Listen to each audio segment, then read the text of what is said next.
Haleluya. Shalom alaihim. Berjumpa lagi dengan saya pada perenungan hari ini tanggal 12 Juni 2025. Mau selalu menjaga hati.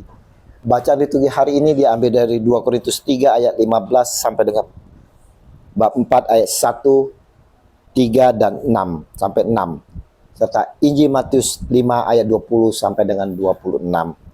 Saudara-saudaraku yang terkasih, sadar atau tidak saudara, kita sering merasa diri kita ini benar daripada orang lain.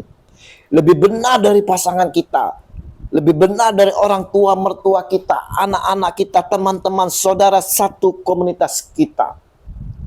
Bahkan saudara, jari telunjuk kita ini sering menunjuk-nunjuk mereka, mempersalahkan, menghakimi mereka semua saudara. Kita sering menunjukkan kemarahan kita, bahkan kita katakan mereka pendosa, penjahat, kafir. Saudara, Injil hari ini Yesus menyampaikan kepada saya dan kepada saudara sekalian, jika hidup keagamanmu tidak lebih benar daripada hidup keagamaan ahli-ahli Taurat dan orang-orang Farisi, sesungguhnya kamu tidak akan masuk ke dalam kerajaan sorga. Tetapi aku berkata kepadamu, setiap orang yang marah terhadap saudaranya harus dihukum.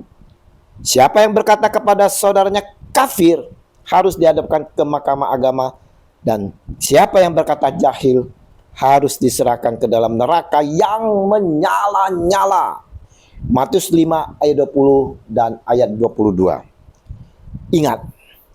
Ingat saudara, jika kita masih hidup seperti ini saudara, maka kita dipastikan tidak akan masuk ke dalam kerajaan sorga yang telah dijanjikan oleh Yesus kepada kita semua saudara. Kita pasti dihadapkan kepada mahkamah pengadilan terakhir saudara, di mana keputusannya adalah tetap dan mengikat untuk selama-lamanya, yaitu hidup kekal ke dalam api neraka yang menyala-nyala. Sesungguhnya Dia Yesus Tuhan kita saudara tak mau kita tercampakkan ke dalam api neraka yang menyala-nyala, yang penuh penderitaan itu saudara.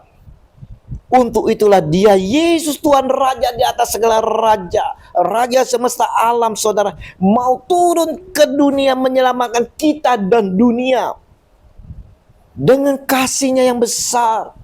Yesus mau kita saudara, saya dan saudara agar memperoleh keselamatan kekal. Untuk itu pula lah Dia mau menjadi anak domba yang terakhir, menjadi korban satu sekali untuk selamanya saudara, mengorbankan nyawanya di atas kayu salib bagi kita semua yang kehidupannya ditutupi oleh kegelapan segala dosa. Tuhan Yesus yang adalah kasih saudara, memberikan kesempatan bagi kita untuk kembali beralih kepada Allah, datang kepada Allah di dalam Dia Yesus Tuhan untuk memohon pengampunan. Tuhan Yesus memberi kesempatan bagi kita saudara untuk bertobat. Sabda Yesus harus kita perhatikan saudara. Sebab itu, jika engkau mempersembahkan persembahanmu di atas mezbah dan engkau teringat akan sesuatu yang ada di dalam hati saudaramu terhadap engkau, tinggalkanlah persembahanmu di dalam mezbah itu dan pergilah berdamai dahulu dengan saudaramu, lalu kembali untuk mempersembahkan persembahanmu itu. Segeralah berdamai dengan lawanmu selama engkau bersama-sama dengan dia di tengah jalan, supaya lawanmu itu jangan menyerahkan engkau kepada hakim, dan hakim itu menyerahkan engkau kepada pembantunya, dan engkau dilemparkannya ke dalam penjara. Matius 5 ayat 23 sampai dengan 25. Saudara-saudaraku yang terkasih, Regi hari ini saudara mau mengingatkan kepada kehidupan kita semua, saya dan saudara yang sering lebih hidup keagamaan ahli-ahli Taurat dan orang-orang Farisi, yang menyatakan diri kita ini adalah orang benar, kita adalah yang benar, dan kita mempersalahkan, menghakimi orang lain dengan jari kita menunjuk-menunjuk.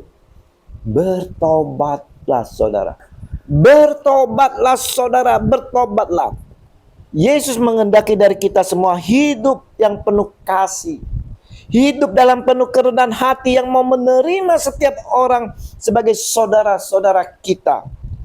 Kita mau mengampuni dengan penuh kasih. Kita mau merangkul mereka semua dengan penuh kasih. Ingat saudara, janganlah di saat mempersembahkan persembahan kita di atas mezbah saudara, saat kita di dalam perjamuan kudus, perjamuan ekaristi saudara, janganlah hati kita masih tertinggal kotoran-kotoran, debu-debu saudara yang mengotori persembahan kita. Janganlah masih ada di hati ini kebencian saudara, dendam. Masih ada orang-orang yang terluka hatinya akibat tutur kata kita saudara. Rasul Paulus mengingatkan kita semua. Karena itu, saudara-saudara, demi kemurahan Allah, aku menasihati kamu supaya kamu mempersembahkan tubuhmu sebagai persembahan yang hidup, yang kudus, dan yang berkenan kepada Allah. Itu adalah ibadahmu yang sejati. Janganlah kamu menjadi serupa dengan dunia ini, tetapi berubahlah oleh pembaharuan budimu, sehingga kamu dapat membedakan manakah kehendak Allah, apa yang baik, yang berkenan kepada Allah, dan yang sempurna.